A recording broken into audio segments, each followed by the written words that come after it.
Boa noite, família da fé. Nós estamos aprendendo com a epístola do apóstolo Tiago e nesta noite nós vamos mais uma vez ouvir aquilo que o Espírito Santo, ouvir e ver aquilo que o Espírito Santo tem para ministrar ao nosso coração. Essa carta tem sido muito edificante para a minha vida e creio que ela tem também ajudado você.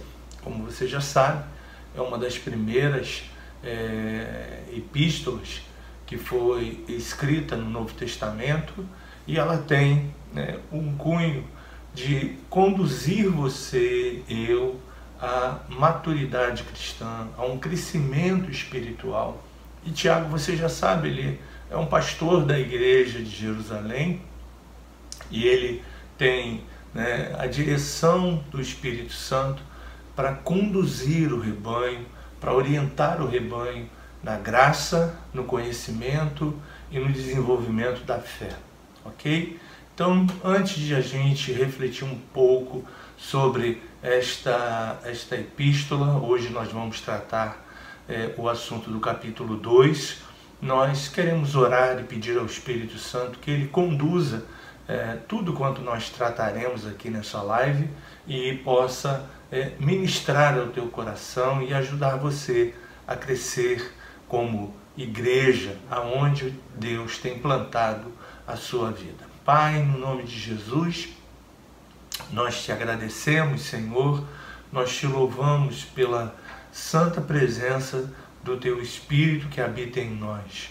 Ele tem nos conduzido em triunfo, ele tem nos dado a direção nesse tempo que se chama hoje, tem nos revelado tudo quanto precisamos fazer, aplicar na nossa vida. E mais uma vez, nós te pedimos, amado Espírito Santo, conduza, Senhor, tudo quanto, Senhor, será ministrado no coração da tua igreja. Nós oramos assim no nome de Jesus. Bom, gente, esse capítulo, hoje que nós trataremos, é o capítulo 2, ele tem 26 versículos e ele trata de 3 assuntos relevantes que vão abençoar a tua e a minha vida, ok? E eu quero convidar você a abrir a palavra de Deus na carta do apóstolo Tiago, no capítulo 2, que diz assim: meus irmãos, não tenhais a fé em nosso Senhor Jesus Cristo, Senhor da glória, em acepção de pessoas. Esse é o nosso primeiro ponto desta epístola, desta carta, para abençoar a sua vida. O apóstolo começa orientando a igreja a não fazer acepção de pessoas. E você já sabe, o reino de Deus, a implantação do reino de Deus, ela é repleta de amor, de graça, da bondade, da comunhão, do relacionamento uns com os outros. E o apóstolo está enfatizando para a igreja a não fazer distinção de pessoas, de classe social. Isso é muito importante. Ele está como um seguidor de Cristo, orientando-nos para que a gente seja sempre uma pessoa pautada na verdade. Então a igreja, ela não pode ter esses preconceitos. A igreja não pode ter a separação de níveis sociais ou culturais. A igreja não pode ter separação de níveis econômicos. A igreja não pode ter um grupo separado de machistas ou de feministas. Não, de maneira alguma a igreja ela pode ter essas separações. Tiago, neste texto, está falando dos ricos e dos pobres.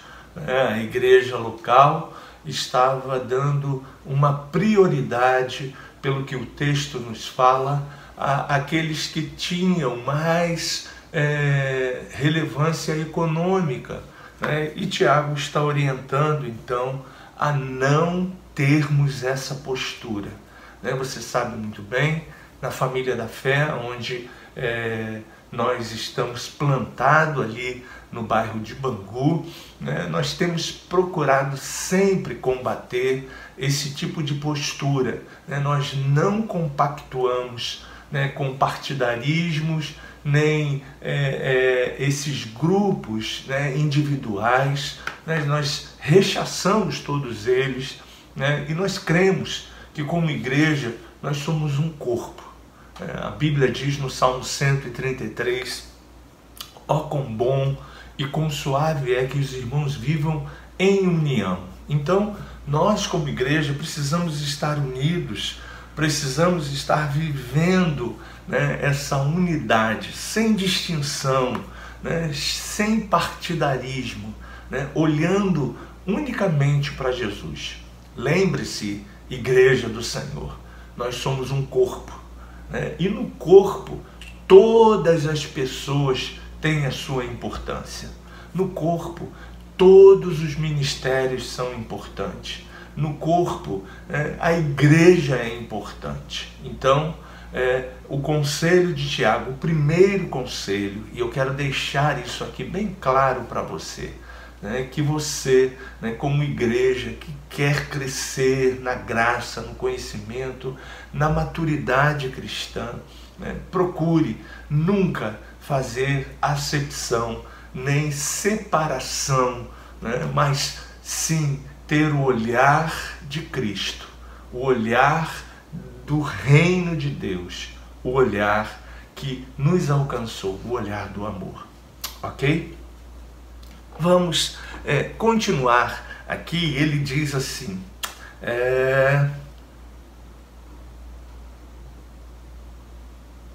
versículo 5: não escolheu Deus os que para o mundo são pobres, para serem ricos em fé e herdeiros do reino que ele prometeu aos que o amam? Entretanto, vós outros menosprezastes o pobre. Não são os ricos que vos oprimem, não são eles que vos arrastam para tribunais? Não são eles os que blasfemam o bom nome que sobre vós foi invocado? Se vós, contudo, observais a lei régia segundo a Escritura, amarás o teu próximo como a ti mesmo, fazeis bem. Se, todavia, fazeis acepção de pessoas, cometeis pecado, sendo arguidos pela lei como transgressores. Pois qualquer que guarda toda a lei, mas tropeça em um só ponto, se torna culpado de todos. Aleluia! E aqui eu quero falar com você do segundo aprendizado nesta carta, no capítulo 2. Tiago está reforçando a postura que deverá permanecer na igreja, a postura do amor. E ele fala da lei régia e da lei da liberdade. E isso está aí no versículo 6 ao versículo 13. São as leis do amor e da liberdade.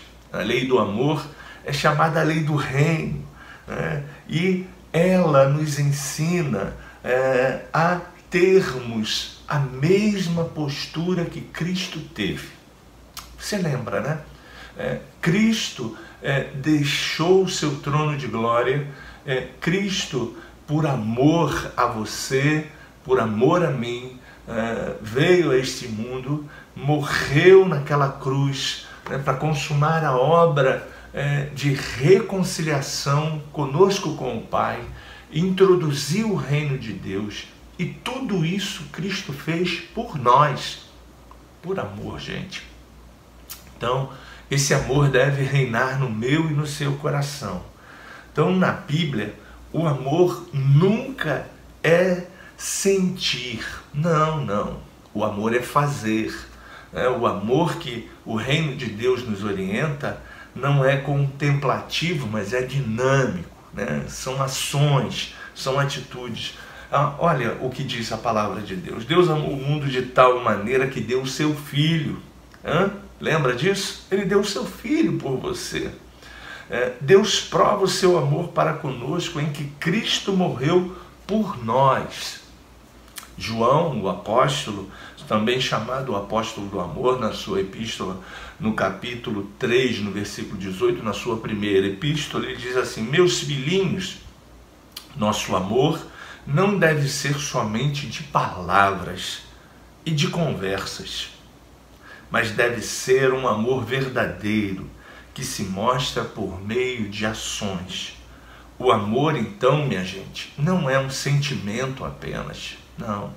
O amor é ação. O amor de Jesus, implantado em nós através do seu Espírito, é atitude, é ação. E esse amor deve nortear a igreja do Senhor Jesus Cristo. Esse amor deve nortear o nosso relacionamento uns com os outros, no ministério que atuamos, como corpo de Cristo. Nós precisamos amar uns aos outros, ok? A igreja, ela precisa desenvolver, e isso é uma atitude de maturidade na igreja, essa postura de amor, essa aplicação do amor na nossa vida diária. E Tiago está falando também da liberdade que a graça trouxe para nós. A lei da liberdade, a lei do amor, ela mostrou o nível da vida em que cada cristão deve viver. Você sabe como deve cuidar das pessoas, você sabe como deve tratar as pessoas, você sabe como deve conduzir o seu relacionamento, a sua vida profissional. Por quê? Porque o Espírito Santo está em você. E o Espírito Santo, ele é aquele que nos orienta, é aquele que nos guia, é aquele que nos mostra toda a verdade, é aquele que nos conduz a praticarmos o fruto do Espírito que está na carta do apóstolo Paulo escrevendo a Galácia, e esse fruto, ele vai desenvolvendo essa ação, essa atitude chamada amor. Ok? Então, Tiago está orientando a gente a termos essas boas novas do amor, através da atitude. Lembre-se, gente, Jesus te libertou, Jesus tirou de nós. João 8,36 diz: se pois o Filho vos libertar, verdadeiramente sereis livres. E nós somos livres, livres para amar, livres para adorar, livres para exaltar o Rei dos Reis, o Senhor dos Senhores. O cristão, diz o apóstolo Paulo escrevendo a carta de Gálatas no capítulo 5, é a pessoa que encontrou a verdadeira liberdade em Cristo. E foi para isso que Cristo te libertou, para você amar, para você exalar o bom perfume de Cristo, para você ter as atitudes de Cristo, para você mostrar ao seu semelhante, à sua família, aqueles que convivem com você, a manifestação da presença de Cristo diariamente. Esse é o segundo ponto que Tiago nos orienta nessa carta, a vivermos a lei do amor. Quem ama tem alegria no coração. Quem ama pratica as boas obras de Cristo. Quem ama não faz acepção de pessoas. E por último, o terceiro ponto, eu quero convidar você a ler o versículo 14 da epístola do apóstolo Tiago, no capítulo 2. Diz assim: meus irmãos, qual é o proveito se alguém disser que tem fé, mas não tiver obras? Pode acaso semelhante fé salvá-lo? Se um irmão ou uma irmã estiverem carecidos de roupa e necessitados do alimento cotidiano, e qualquer dentre vós lhes disser: ide em paz, aquecei-vos e fartai-vos, sem contudo lhes dar o necessário para o corpo, qual é o proveito disso? Versículo 17. Assim também a fé, se não tiver obras, por si só está morta. Uau! Caramba! E aqui a gente tem o terceiro e último ponto que o capítulo 2 trata. Tiago está fazendo um paralelo entre a fé e as obras. Tiago insiste, então, na necessidade de vivermos a palavra, gente. A palavra é a revelação, é a constituição do reino de Deus. A palavra de Deus, ela é lâmpada, como diz o salmista, para os teus pés. Ela é luz para o teu caminho. A palavra é a constituição do reino que foi deixada para te orientar, para te guiar, para te revelar a boa e a perfeita conduta daquele que nasceu de novo. Você, ok? Então, o Tiago insiste em mostrar isso para a gente. Ele não está dizendo que existem dois tipos de fé. Não. Ele não está dizendo que uma é inútil e outra é útil. Não.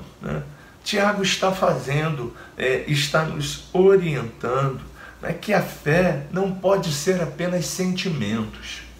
A fé também ela é pautada pelo amor, pela ação.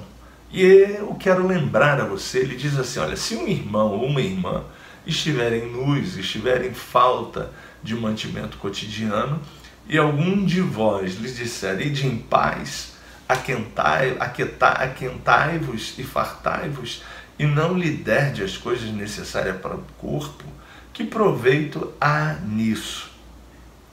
Olha, nenhum. Ajudar as pessoas, é algo fundamental. A igreja ela tem a missão de levar o amor de Cristo. A igreja tem a missão de pregar o evangelho do reino. A primeira missão da igreja é cumprir o ide de Jesus. Jesus nos orientou em Marcos, ide por todo mundo, pregai o evangelho. E o que é o evangelho? Você já sabe. São boas novas, boas notícias, boa atitude, o padrão do reino de Deus. E nós, como a igreja do Senhor Jesus, nós temos essa missão. E Tiago está nos orientando a termos não apenas uma fé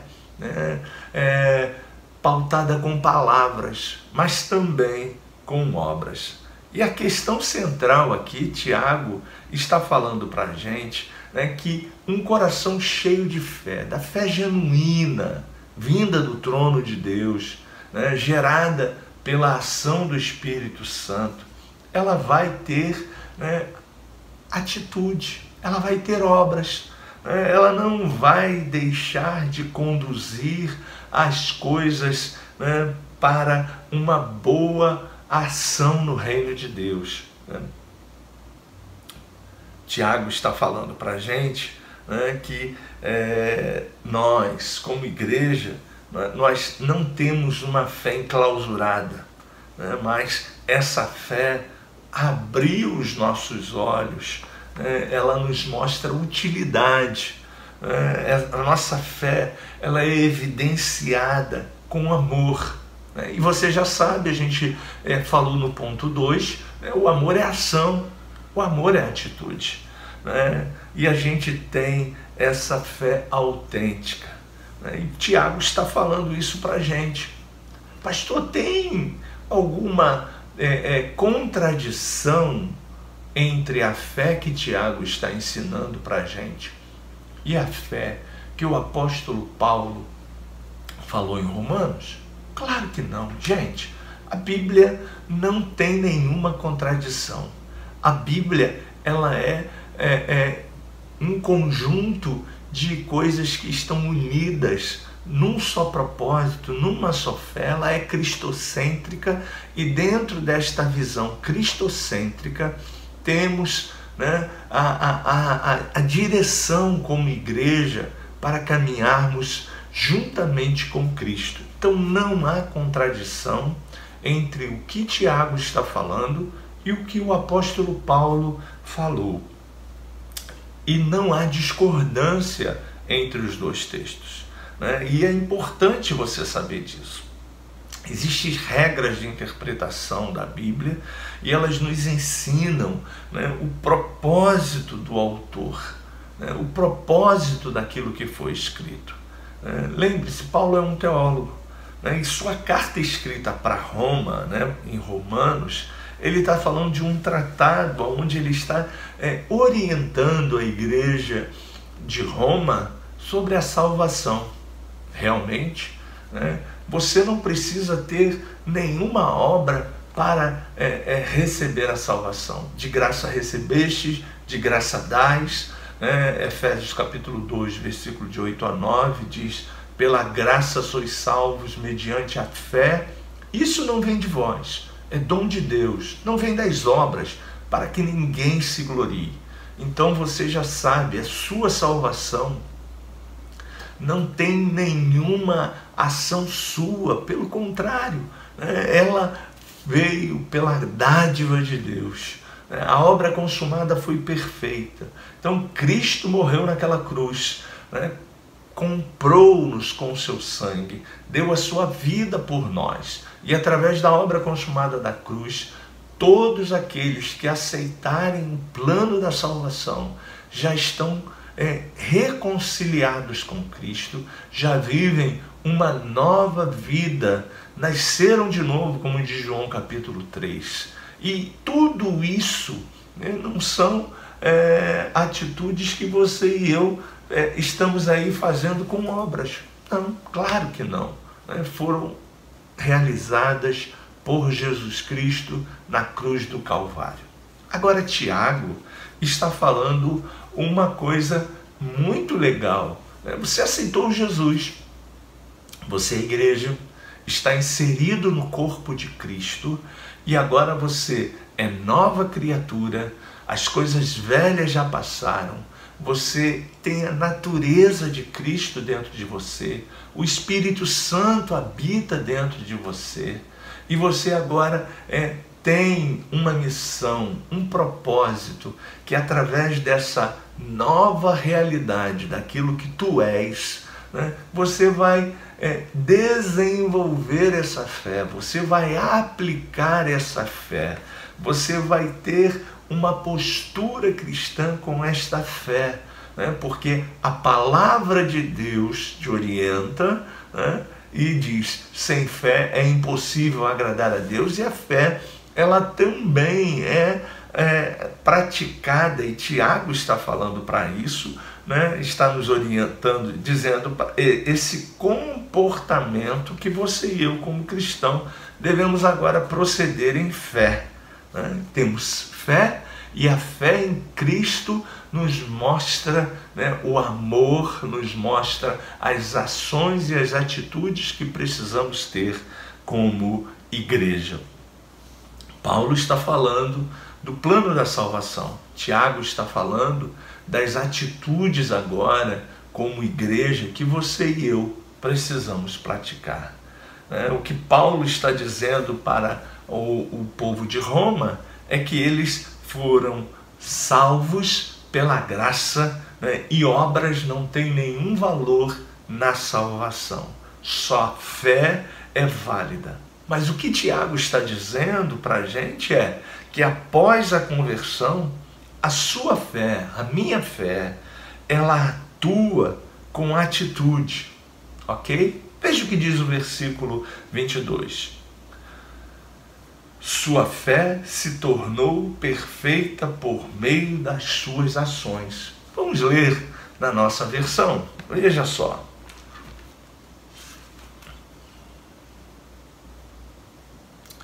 Vês como a fé operava juntamente com as suas obras.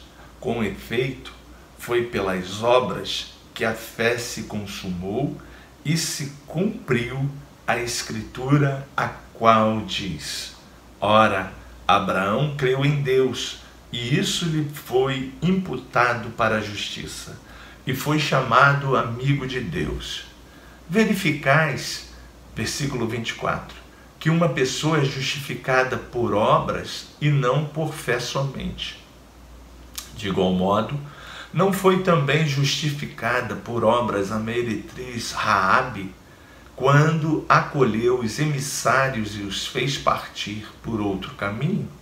Porque assim como o corpo sem o espírito é morto, assim também a fé sem obras é morta. Então, minha gente, ratificando, Tiago está falando dessa conduta ética, né, que após a nova natureza de Cristo habitando em você, você vai ter as ações, você não vai mais conseguir ver a necessidade alheia e não ter empatia. Você vai colocar-se no lugar do outro, você vai procurar ajudar com aquilo que você tem, você vai procurar se cotizar em ser uma voz relevante, uma pessoa do bem, uma pessoa amiga, uma pessoa companheira. Então, gente, Tiago está dizendo isso. Após citar o nosso pai da fé, Abraão, Tiago nos apresenta também, nos fala de Raabe.